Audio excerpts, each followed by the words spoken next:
सर्वांना नमस्कार. मिलन अभी आधा अधुरा है या स्टोरीचे 46 एपिसोड यापूर्वीच अपलोड केलेले आहेत. कृपया ते सगळे एपिसोड ऐकण्यासाठी आपल्या चॅनलला भेट द्यावी. आता राणी दिवसेंदिवस रोहीच्या जवळ जाण्याचा प्रयत्न करत होती आणि तिला रोहित आवडायला लागला होता आणि तिच्यापासून दूर राहणं रोहितला अवघड जात होतं. म्हणून राणीला स्वतःपासून दूर ठेवण्यासाठी रोहितनं आता नवीन फंडा आजमावला. राणीला नावं ठेवायची आणि तुला काहीच चांगलं येत नाही म्हणून तिचा अपमान करायचा. मग ती माझा राग करणार आणि माझ्यापासून दूर जाणार. माझ्याबद्दल तिच्या मनात जे काही येतंय ते सगळं निघून जाईल असं त्याला वाटत होतं. पण आता राणीला त्याचं हे षड्यंत्र कळालं. राणीनं आता रागारागात स्कूटी चालवली आणि काहीही येत नसताना तिनं सरळ ती स्कूटी रोहीच्या गाडीला धडकवली आणि आता सगळेजण राणीची चौकशी करत होते. तुला लागलं का? तू टेन्शन घेऊ नकोस, गाडीला काहीही होणार नाही, पण तू ठीक आहेस ना असं म्हणत होते. पण रोहित मात्र तिची एका शब्दानं चौकशी करत नव्हता. तिच्याकडे फक्त रागात बघत होता, कारण तिने त्याच्या गाडीला स्कूटी धडकवली होती. आणि राणी हात पाय चोळत उठली आणि म्हणाली, आई, तुम्हा सगळ्यांना माझी किती काळजी आहे आणि हे बघा ना, एका शब्दानं मला विचारत नाहीत की तुला काय झालं. आता नव्याचं 9 दिवस संपलं म्हणून असे वागतील का हे माझ्याशी? आणि रोहित चिडून म्हणाला, मूर्ख कुठली, जर तू माझ्या गाडीला स्कूटी धडकवली नसती तर मी तुझी चौकशी केली असती, तुला दवाखान्यात पण घेऊन गेलो असतो. अगं, तू तुझी स्कूटी एखाद्या ट्रेनला धडकवायची ना, माझ्या गाडीला कशाला धडकवायची? मला नाही आवडत कुणी माझ्या गाडीला टच केलेला. नॉनसेन्स असं म्हणून तो रागारागात बेडरूममध्ये गेला. आणि राणी म्हणाली,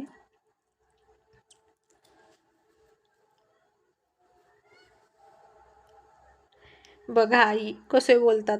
आता मी ट्रेनला धडकून मेले असते तर यांना बरं वाटलं असतं का? तसे आता सपना, जानकी, रोशन सगळेच थोडे थोडे हसायला लागले. तिचं बोलणं फार मजेशीर असायचं. अल्लड राणी आणि angry young dashing man Rohit यांची चांगलीच जोडी जमली होती. आणि रोहितला अशीच अल्लड राणी परफेक्ट आहे असं जानकीला वाटलं होतं. त्याच्यासारखी तडक भडक बाई असती तर कसं झालं असतं त्याचं. आणि रोहित आता राणीच्या विरोधात बोलत होता, त्यामुळे राणीला घरच्यांचा आधार वाटत होता. आणि राणी पुन्हा म्हणाली, सांगा ना आई, माझं काही चुकलं? जानकी म्हणाली, राणी, अगं तुझं काही नाही चुकलं बाळा, पण अगं रोहित त्याच्या गाड्यांवर खूप प्रेम असतं त्याचं, आणि तो ना त्याच्या गाड्या कधीच विकतसुद्धा नाही. तुला बघायचं असेल ना तर पलीकडच्या गॅरेजमध्ये जाऊन बघ. लहानपणापासूनच्या त्याच्या सगळ्याच्या सगळ्या गाड्या तशाच्या तशा आहेत. त्यानं आठवण म्हणून जपून ठेवलेल्या आहेत. आणि तुला सांगू का, लहानपणी एका मुलाने त्याच्या छोट्याशा सायकलला, म्हणजे खेळण्यातली तिला हात लावला होता आणि त्या सायकलचं त्याच्याकडून काहीतरी तुटलं तर रोहितनं त्याचं डोकं फोडलं आणि ती गाडी फेकून दिली. अजिबात गॅरेजमध्ये लावली नाही.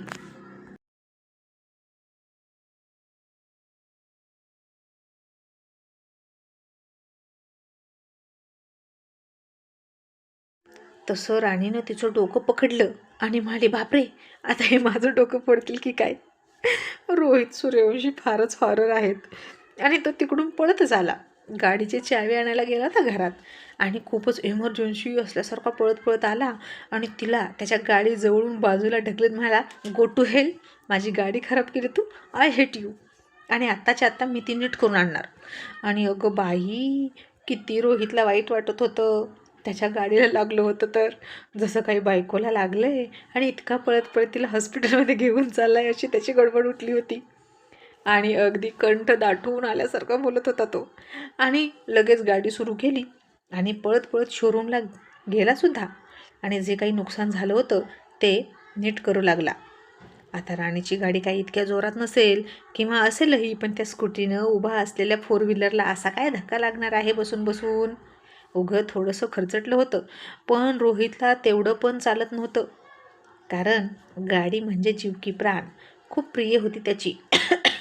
अगदी जीवाभावातली होती त्याच्या. आणि राणी आता रोशनला म्हणाली, भाऊजी, हे तर गेले, आमचे गुरुवर्य गेले रणांगण सोडून, आणि आता मला स्कूटी शिकवण्याचं शिवधनुष्य तुम्ही पेलायचं. आणि प्लीज मला आजच्या दिवसात गाडी शिकवा. आणि रोशन हसून म्हणाला, व्हाय नॉट वहिनी, अगं तुला ना सगळं येतं. स्किल आपल्या अंगात असतं, फक्त ते दाखवायचं असतं आणि ते बाहेर यावं लागतं. आणि आता तुझं स्किल मी तुला दाखवून देतो. असं म्हणून त्यानं इतक्या छान प्रकारे तिला सगळं समजावून सांगितलं. आणि राणी रोशनकडून गाडी शिकू लागली. आता रोशन तिच्या पाठीमागं सुद्धा बसला. पण बापरे, राणीला थोडी भीतीच वाटली. रोशन भाऊजी आता रोहित सारखी मिठी मारून गाडी शिकवतील की काय. पण नाही, रोशन असं कसं करेल. त्यानं तिच्या केसालाही टच न करता पाठीमागे वीतभर अंतर ठेवून बसला आणि तिला म्हणाला, घे गाडी पुढे, मी आहे. मग त्यानं सांगेल तसं ती करायची. 2-3 राऊंड काढले आणि राणीला कॉन्फिडन्स आला. आणि राणी मनात म्हणाली, अय्या, म्हणजे मला न टच करता सुद्धा गाडीवर बसता येत होतं, जसे रोशन भाऊजी बसले तसे. मग हे रोहित कुमार मला इतके का चिकटत होते. याचा अर्थ त्यांच्याही मनात काहीतरी आहे, पण उगीचच नाटक करतात. आणि यांच्या गाडीला कोणी टच केलेला आवडत नाही का यांना, मग दुसऱ्याला कसे टच करतात. सारखे सारखे दुसऱ्याला केलेला टच कसं चालतो यांना. आता आल्यावर बघू कसा मूड आहे, असं म्हणून तिनं पुन्हा रोशनशिवाय गाडी चालवायला सुरुवात केली. आणि जमलं रे जमलं, अर्ध्या तासात राणी ट्रेन झाली आणि तिला गाडी आली सुद्धा. आणि रोशन मला, वहिनी संध्याकाळी 4 वाजता आपण ना पुन्हा ट्रॅफिकमध्ये जाऊया, म्हणजे तुला कॉन्फिडन्स येईल. मग त्या दोघांनी तसंही केलं. तरीही राणी थोडी घाबरत होती. आणि रोशन म्हणाला, वहिनी खूप छान गाडी चालवलीस तू, आणि आता हळूहळू सरावानं तुला येणार. शेवटी प्रॅक्टिस मेक्स मॅन परफेक्ट, हो ना. आणि राणी म्हणाली, थँक्यू भाऊजी, खरं तर तुम्ही ना खूप चांगले शिक्षक व्हाल. आणि तुमचा भाऊ नुसतं दम देऊन काम करून घेतो आणि होमवर्क करून घेतो. रोशन म्हणाला, कशाला वहिनी, मी शिक्षक, घरात एक शिक्षक आहे तेवढं पुरे. आणि मग राणी म्हणाली, भाऊजी तुमची गुरुदक्षिणा काय देऊ.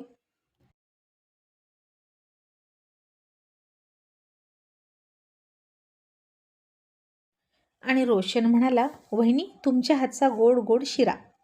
मग संध्याकाळ झाली आणि रोहित त्याची गाडी दुरुस्त करून आला होता. आणि संध्याकाळी तो जेवायला बसणार तशी राणी म्हणाली, अहो सगळा स्वयंपाक मी केला आहे, बघा, खायचं असेल तर घ्या. आणि रोहित म्हणाला, नाहीच खायचं मला, आणि गेला निघून बेडरूममध्ये. आणि मल्हारराव म्हणाले, असं काय करतोय हा मुलगा. राणी इतकं काय बिनसलं आहे तुमचं. आणि रोशन हळूच म्हणाला, बाबा हनीमून झाला नाही त्याचा, तिकडं जाऊन सुद्धा वहिनींना पिरियड आले ना, म्हणून चिडलाय तो अजूनही. आता यात वहिनींचा काय दोष तुम्ही सांगा. तसे आता सगळे खूप खूप हसले. आणि राणी लाजून गोरी मोरी झाली आणि म्हणाली, मी आलेच, त्यांना घेऊन येते. आणि बेडरूममध्ये गेली. आणि त्याला म्हणाले, अहो काय चाललंय तुमचं, चला ना जेवायला. आणि तो म्हणाला, मला नाही जेवायचं, तूच म्हणालीस ना मी बनवलंय जेवण, बघा काय करायचं, मग आता मला नाही खायचं. ती म्हणाली, सर तुमचं काय चाललंय. मला माहीत आहे तुम्ही मुद्दाम करताय, तुम्ही माझ्या प्रत्येक गोष्टीत खोट का काढताय. सकाळी तुम्ही उपमाला नावं ठेवली की नाही, म्हणून मी आता असं म्हटलं. माझं काय चुकलंय सांगा, तुम्ही का असं करताय. आणि रोहित सिरियस होऊन म्हणाला, हो तुझं चुकतंय, मी तुझं कौतुक करतोय, तुझ्याजवळ येतो, याचा अर्थ तू भलताच घेतेस. तू माझ्याकडून अपेक्षा करू नकोस राणी कौतुकाच्या. मी हे सगळं खोटं करतोय, तू सगळं खरं समजू नकोस आणि खऱ्या अपेक्षा करू नकोस.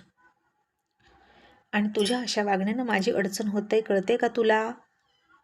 राणी आता थोडी नर्वस झाली. आणि मग थोड्या वेळानं म्हणाली, नाही सर, मी कुठे तुमच्याकडून अपेक्षा केल्या, तुम्ही कसं नाटक करता तसंच मीही नाटकच करते सर. आणि रोहित म्हणाला, नाही राणी, नाटक आपण बाहेर करायचं आहे, बेडरूममध्ये नाही. तू बेडरूममध्ये माझ्याकडे अशी का बघतेस, आणि मला तुझ्या डोळ्यात ते नाटक वाटत नाही. जसे दिवस जातील तसतशी तू धीट होत आहेस, तसं चांगलं आहे ते, तू इथे राहा, हे घर तुझंच आहे, सगळं तुझंच आहे, पण नवरासुद्धा तुझा आहे, पण फक्त नात्यानं कागदावर, बाकी आपल्यात काहीही नाही आणि कधीच नसेल. आणि आज मला तुझा खूप राग आलाय, तू माझ्या गाडीला टच केलं. आणि राणी लगेच म्हणाली, मग तुम्ही का मला टच करता, मी इतकी रागावते का. तुम्ही टच केल्यावर? तुम्हाला नाही आवडत ना हे सगळं? मग गाडी शिकवताना काय इतके मला टच करत होता? रोशन भाऊजींनी तुमच्यानंतर मला गाडी शिकवली, पण अजिबात टच केला नाही. आणि रोहित म्हणाला, अगं मी ते सगळ्यांना दाखवण्यासाठी करत होतो. राणी म्हणाली, ठीक आहे, आता राहू द्या तो विषय. कितीही चघळला तरी तिथंच राहणार आहे. चला खाऊन घ्या. आणि तो म्हणाला, मला नाही खायचं. असं म्हणून त्याच्या गाडीच्या पेपरची फाईल काढून बसला. आणि राणी म्हणाली, सर आता ही फाईल का काढली? तो म्हणाला, मी गाडी विकून टाकणार. तू तिला डॅमेज केलीस. आणि हे ऐकलं तसं राणीला धक्का बसला. आणि कसला माणूस आहे हा विचित्र असं तिला वाटलं. इतक्या छोट्या स्क्रॅचने काय होणार आहे असं तिला वाटलं. पण आता हे झालं राणीचं. रोहितला मात्र ते आवडत नव्हतं. आणि राणी म्हणाली, सर प्लीज सर, असं नका ना करू. माझं चुकलं. आणि आज मी तुमच्यासाठी दूधही नाही आणणार. प्लीज तुम्ही जेवायला चला. आणि तो म्हणाला, ठीक आहे. असं म्हणून त्यानं फाईल तिथंच ठेवली आणि जेवायला गेला. आणि तो जसा डायनिंग टेबलवर गेला तसे सगळे चिडचूप झाले. आणि रोहित म्हणाला, का सगळे का गप्प झाले? की माझ्याविषयी बोलत होता?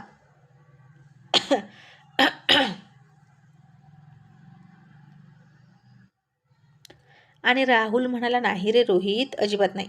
उद्या लवकर उठायचं आहे, सगळ्यांनी याच्याविषयी बोलत होतो आणि तूही हे लक्षात ठेव. आणि रोहित अभिमानानं म्हणाला, दादा, अख्ख्या घरात सगळ्यात लवकर उठणारा मी आहे. तशी जानकी म्हणाली, तेच म्हणते मी, लग्न होऊनही तू लवकर का उठतोस रोहित? याचा अर्थ तू लवकर झोपतो का? तुझी झोप डिस्टर्ब होत नाही का? आणि रोशन म्हणाला, राणी वहिनी तुला झोपेत डिस्टर्ब करत नाही का? आणि मल्हारराव म्हणाले, तुझं सगळं आयुष्य बॅचलर असल्यासारखं का सुरळीत आहे रोहित? असा प्रश्नाचा भडीमार त्याच्यावर सुरू झाला. आणि त्यानं मी लवकर उठतो असं म्हणून स्वतःच्याच पायावर दगड मारून घेतला होता. आणि मग अजूनही घरच्यांना आपला विश्वास नाहीच असं त्याला वाटलं. आणि आता हे नाटक अजून कंटिन्यू करू लागणार. आणि रोहित पुन्हा हसून हसून तिकडून येणाऱ्या राणीच्या हाताला पकडून जवळ ओढत म्हणाला, नाही रे रोशन, अजिबात नाही. उद्या लवकर उठायचा. सॉरी, पुन्हा इथे डबल झालेली आहे क्लिप आणि ती स्किप करते. बरं असू द्या, तोपर्यंत गप्पा मारू. हो गे. मला कोणीतरी विचारलं की दिवाळीत मी म्हणाले होते एक लाईव्ह सेशन घेईन, पण नाही जमणार ते. यांनी त्याला परवानगी दिलेली नाही. आणि ॲक्च्युली फोटोज टाकले तर त्यावरून 1000 चौकशा करायला लागले. कुठं काय, कुठं राहतान वगैरे वगैरे वगैरे. आणि मी 1000दा सांगितले की तुम्ही फक्त बघत चला आणि सोडून देत चला. जास्त माझी माहिती काढण्याच्या भानगडीत पडू नका, कारण ते माझ्यासाठी डेंजरस आहे. आणि प्लीज, नाहीतर मग मी सरळ हे करून टाकेन. मध्ये तर कोणीतरी विचारलं, सुरेखा बोरंगे का कोणत्या ताई त्या? मी त्यांना हाईड करून टाकलं. कशाला उगीचच माझ्या आयडेंटिटीच्या मागे लागतात कुणास ठाऊक. काय गरज आहे का? तुम्ही ऐका, सोडून द्या. कारण तुम्ही माझी चौकशी केली तर माझ्यासाठी ते हार्मफुल आहे, लक्षात ठेवा. आपले चॅनल बंद होतील हो. कळलं का तुम्हाला? हे खूप सिरियस आहे. ठीक आहे, तर पुढे जाऊया. मग आता हसून रोहितनं तिकडून येणाऱ्या राणीच्या हाताला पकडलं आणि जवळ ओढून घेत म्हणाला, आई बाबा तुमचं आपलं काहीतरीच. माझी बायको मला डिस्टर्ब करण्याचा मी तिला चान्सच देत नाही. आमचं जे काही असेल ना ते झोपण्याच्या आधीच होतं. हो ना राणी? असं तो गोड आवाजात हसून म्हणाला. आणि आता त्याच्या स्पर्शानं, त्या गोड बोलण्यानं राणीला पुन्हा काही काही व्हायला लागलं. आणि कळतच नव्हतं तिला की नक्की काय काय होते. आणि किती बेकार माणूस आहे असं तिला वाटलं. आणि यांना ना बेस्ट ॲक्टरचा अवॉर्ड द्यावा. आता बेडरूममध्ये माझ्याकडे अपेक्षा ठेवू नको म्हणून चिडून बोलले आणि आता असं बोलतात. मग आता सगळे पुरुष जेवले आणि उठून गेले. जानकीने मल्हाररावांच्या प्लेटमध्ये जेवायला लागली रोजच्या सारखी. आणि त्यांची नोकर रोहितची प्लेट उचलणार इतक्यात राणीनं तिचा हात पकडला आणि म्हणाली, राहू दे. आणि तिनं थोडा वेळ रोहितच्या उष्ट्या प्लेटकडे टक लावून बघितलं. सपना जानकी तिच्याकडेच बघत होत्या. आणि सपना म्हणाली, राणी तू काय बघतेस? भाऊजींच्या प्लेटकडे. आता तू त्यांच्या प्लेटमध्ये खाण्याचा विचार करतेस की काय? आणि जानकीनं आता राणीला निक्षून सांगतच म्हणाली, राणी लक्षात ठेव, सपनासारखं करू नकोस. तिनं सुद्धा 2-3 दिवस राहुलच्या प्लेटमध्ये खाल्लं आणि नंतर सोडून दिलं. आणि मला सपनाचं हे वागणं बिलकुल नाही आवडलं, असं म्हणून जानकीनं सपनाकडे रोखून पाहिलं आणि पुढे म्हणाली, सपना, जर आपलं आपल्या नवऱ्यावर प्रेम असेल ना, तर कधीच कुठेच त्याच्या उलट्या प्लेटमध्ये खायला लाजायचं नसतं. 2 दिवस तू त्याच्या प्लेटमध्ये खाल्लंस, नंतर नाही खाल्लंस, मग 2 दिवस तू प्रेम केलं, तिसऱ्या दिवशी सोडून दिलं, असं समजायचं का मी? की तो सगळा देखावा होता? तशी सपना चपापली आणि मान खाली घालून गप्प खायला लागली. आणि जानकी राणीला म्हणाली, राणी, पण तू असं करणार नाहीस असं मला वाटतं. जर तू एकदा सुरुवात केली की माघार घ्यायची नाही, मग काहीही होऊ दे. आणि राणीनं आता विचार केला, तो माझा नवरा आहे, देवा ब्राह्मणांच्या साक्षीनं आम्ही लग्न केलं, जरी फिजिकली काही नसेल तरी हरकत नाही, मनापासून तरी प्रेम आहे माझं त्यांच्यावर. आणि जर त्यांना हे कळलं तर ते चिडतील, ओरडतील, आणि ते ओरडू दे, किती ओरडायचं तेवढं. निदान तसं नाही तर असं मला त्यांचं प्रेम मिळेल. आणि राणीनं रोहितच्या प्लेटमध्ये जेवण घेतलं, त्याच्या उष्ट्या प्लेटमध्ये खायला लागली. आणि आता रोहित समोर नव्हता तरी राणी लाजत होती आणि तिच्याकडे बघून जानकीला समाधान वाटत होतं. मग जेवण झालं. उद्या लवकर उठायचं म्हणून सगळे लवकर झोपायला गेले. रोहितसुद्धा आधीच तिच्याकडे पाठ करून झोपला होता आणि राणीनं आज त्याच्याकडे बघितलंच नाही. तीही त्याच्याकडे पाठ करून मंगळसूत्र हातात पकडून झोपली आणि आपलं चुकतंय त्याच्याकडून अपेक्षा ठेवून असं तिला वाटलं. इतर नॉर्मल नवरा बायकोसारखा माझा त्यांच्यावर हक्क नाही, आणि जर इमोशनली हक्क नसेल तर फिजिकली पण काहीच नको. कशाला काही हवं? त्यांच्या मनात माझ्याविषयी काही नसेल तर नसू दे, असा राणीनं विचार केला.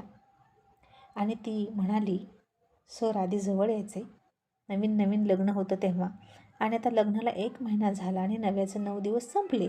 या नावाखाली आता ते दूर दूर राहणार आणि आमचं नातं फक्त बेडरूम पुरतं असणार. कारण सगळ्यांच्याच लाईफमध्ये हे असंच असतं.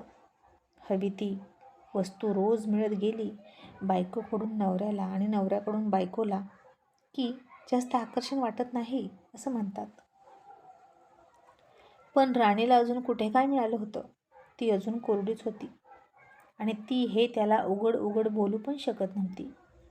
सर, तुम्ही मला पाहिजे, मला माझ्या बायको असण्याचा हक्क पाहिजे, असं जर ती म्हणाली तर हा माणूस काय करेल कुणास ठाऊक. कारण आत्ता कुठे फक्त ती त्याच्याकडे टक लावून बघत होती, त्याची स्तुती करत होती, तुम्ही छान दिसताय म्हणत होती, तरी त्याला इतकं झोंबत होतं आणि तो लगेच तिला विरोध करत होता. आणि जर तिने उघड उघड त्याच्याकडे मागणीच केली शरीर सुखाची, तर तो काय करेल? आणि किती हुशार होता ना रोहित, फार फार चतुर होता. लग्न जुनं केलं त्यानं, फक्त टच करून करून, आणि जसे दिवस जातील तसं ते जुनंच होणार, त्यात पुन्हा नवे पण येणारच नाही.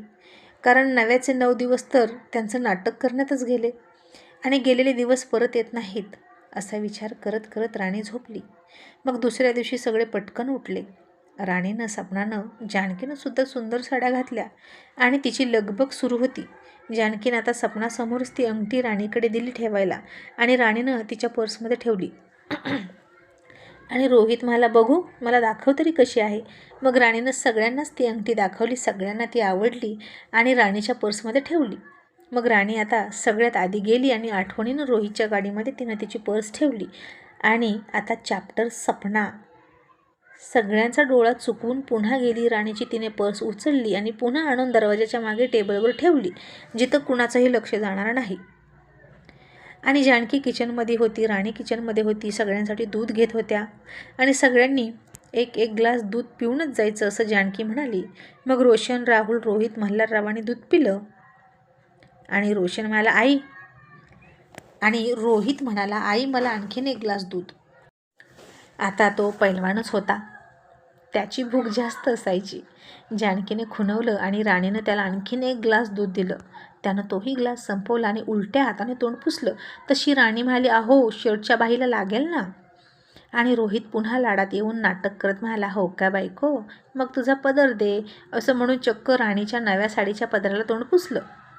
आणि सपना म्हणाली, अहो भाऊजी, तिची साडीसुद्धा ब्रँडेड आहे, असं काय करता? आणि राणी हसून म्हणाली, असू द्या ताई, कितीही ब्रँडेड असू द्या, पण त्यांच्यापुढे काहीच नाही. आणि मग राणीनं त्याच्याच उष्टा ग्लास घेतला आणि त्यातच दूध ओतून प्यायला लागली. आणि रोहितनं तिच्याकडे बघितलं. पुन्हा संशयानं बघायला लागला आणि मनात म्हणाला, आता हिनं माझ्या उष्ट्या प्लेटमध्ये ग्लासमध्ये खायला प्यायला सुरुवात केली की काय? हिच्याकडे ना चांगलं लक्ष ठेवलं पाहिजे. आता हिला गाडीमध्ये बघतो असं म्हणून पुढे गेला. मग सगळेच निघाले. राणीची पर्स घरीच राहिली आणि आता तिथं गेल्यावर राणीला खूप ओरडा बसणार होता. आणि गाडीत बसल्यावर रोहित राणीला म्हणाला, राणी, तू माझ्या उष्ट्या ग्लासमध्ये दूध का पिलीस आणि हे तू कधीपासून करतेस? आणि राणी म्हणाली, रात्रीपासून. तुम्ही खूप बढाया मारल्या. तुम्ही म्हणालात की मी लवकर उठतो. मग आला ना सगळ्यांना संशय. तुमच्या घरातले कसे आहेत तुम्हाला माहीतच आहे. सगळे तुम्हाला कसे प्रश्न विचारत होते बघितले ना. आणि तुम्ही गेल्यावर आईने मला प्रश्न विचारले. आणि आता हनीमून झाला, इतके दिवस झाले लग्नाला, तरीही नवऱ्याच्या उष्ट्या प्लेटमध्ये खायला काय हरकत आहे असं त्या मला म्हणाल्या. आणि सर, तुम्हाला माहीत आहे का आई आणखीन काय म्हणाल्या? असं राणी थाप मारत म्हणाली. आणि रोहित मला काय म्हणाली? आणि राणी त्याच्याकडे बघून हसून म्हणाली, आई म्हणाल्या की रात्री नवऱ्याच्या तोंडामध्ये तोंड घालायला लाज नाही वाटत, मग त्याच्या उष्ट्या प्लेटमध्ये खायला का लाज वाटावी? मग आता सांगा सर, मी काय करू? अशी राणी थोडी लाडात त्याच्याकडे बघून हळूच म्हणाली. तसं रोहितला खूप लाज वाटली तोंडात तोंड या शब्दानं. आणि तो म्हणाला, बरं बरं ठीक आहे, तुला ऑड वाटत नसेल तर माझी नाही हरकत, खा तू माझ्या उष्ट्या प्लेटमध्ये.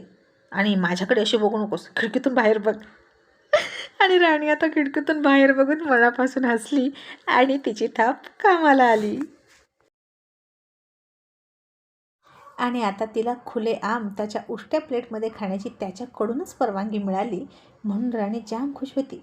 आणि मनातच म्हणाली, आज उष्ट्या प्लेटमध्ये खाण्याची परवानगी मिळाली आणि आज ना उद्या तोंडाला तोंडही मिळेलच की. Well done Rani, keep it up.